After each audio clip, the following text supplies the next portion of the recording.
Once upon a time, a long time ago, there lived a king named Midas. Midas was a very rich king, but he was not a happy king. For with all his treasures of gold and jewels, this greedy man still longed for more wealth. All day he would think only of gold.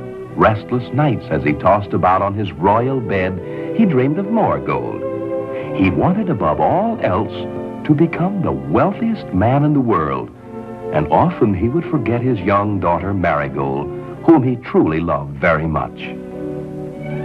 And so for long hours, little Marigold played all alone among the lovely flowers of the spacious palace grounds. Bright, shining yellow flowers were her favorites, and she fashioned each day a bouquet of the most perfect of them to put upon the palace tables.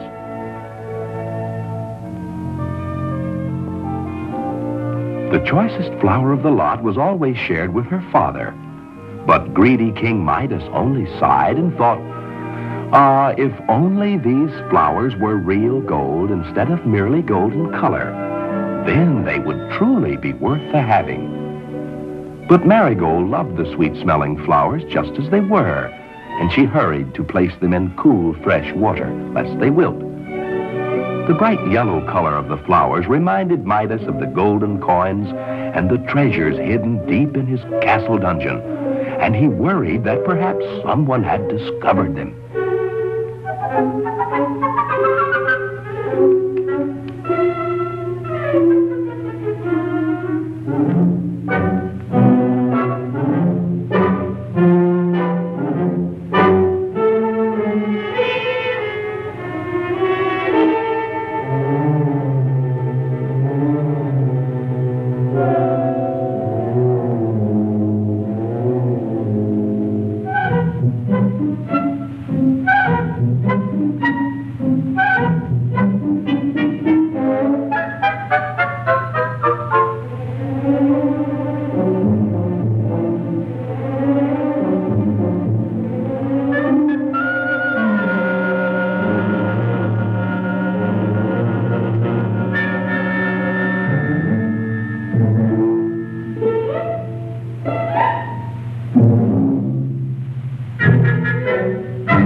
"How did you get in here?" cried King Midas in great surprise. "It is of no matter," said the stranger. "But why are you not happy, King Midas? You have more golden treasures and more golden coins than you can possibly count in a day. Just what is it that will bring you contentment? What will satisfy you, King Midas?" King Midas sighed. "I have long dreamed of becoming the richest man in the world. I have only one wish. I wish that everything I touch would turn to gold. Then I could be truly happy." "Very well, then," the stranger said. "I will grant your wish. Tomorrow morning at early sunrise, you shall have what you desire. You shall have the golden touch. Use it wisely, King Midas. And now, farewell."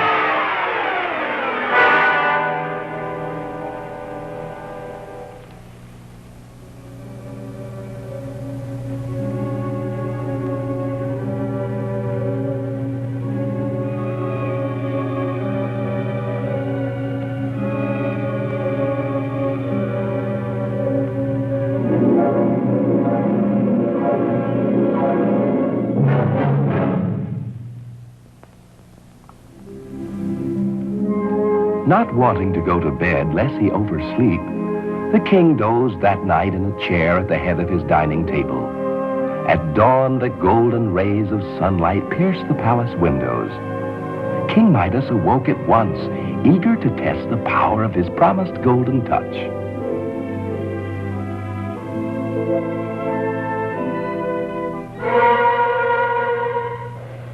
first, the king could not believe it possible.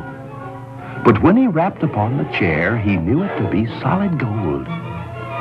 Then one slight touch of his hand, and his throne too turned to glittering gold. Now King Midas knew that as long as he lived, he, King Midas, would be the wealthiest man in the world. For who could have more gold than he?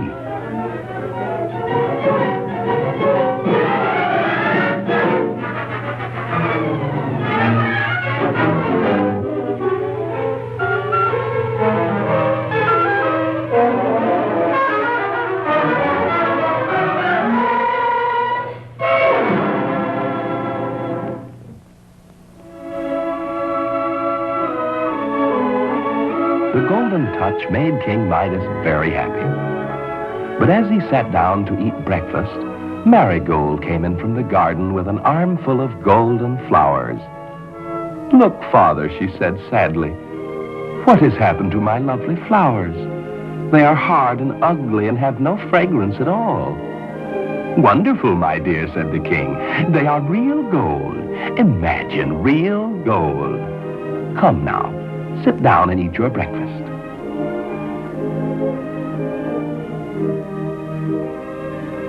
King Midas was very hungry, but as he reached for an egg, it turned to gold at his touch.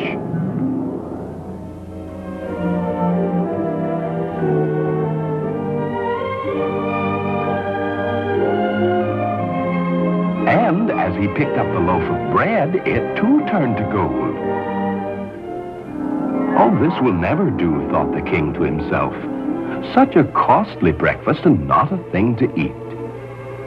He was angry with himself for ever having wished for the golden touch, and he was angry at the stranger for having granted his wish. It saddened Marigold to see her father so troubled. She wanted to comfort him. But when the old king touched her arm, poor little Marigold became a statue of rigid gold. King Midas, surrounded by all his golden treasures, now knew how all alone he was. Through his sobs, he heard the voice of the stranger. "Well, my friend, so you have made a discovery." Midas wept, for through his own greediness, he had lost the one thing he truly loved. "Which would you rather have, Midas? The precious golden touch or a glass of cool water?" "A glass of cool water," cried Midas. "The golden touch or a crust of bread?" said the stranger. "A crust of bread," answered Midas eagerly. "The golden touch or your daughter?" "Oh, my child, my dear, dear child," wept Midas. "Very well, then. If you wish to be relieved of the golden touch, wash your hands in the water of the river outside your garden. Then, take a vase of the same water and sprinkle it over anything you wish to change back to its former state. Remember me." And the stranger disappeared. King Midas lost no time in obeying the stranger's words. He reached for an empty pitcher and ran for the river to fill it with the precious water. Shortly he returned and at once sprinkled it over Marigold's head.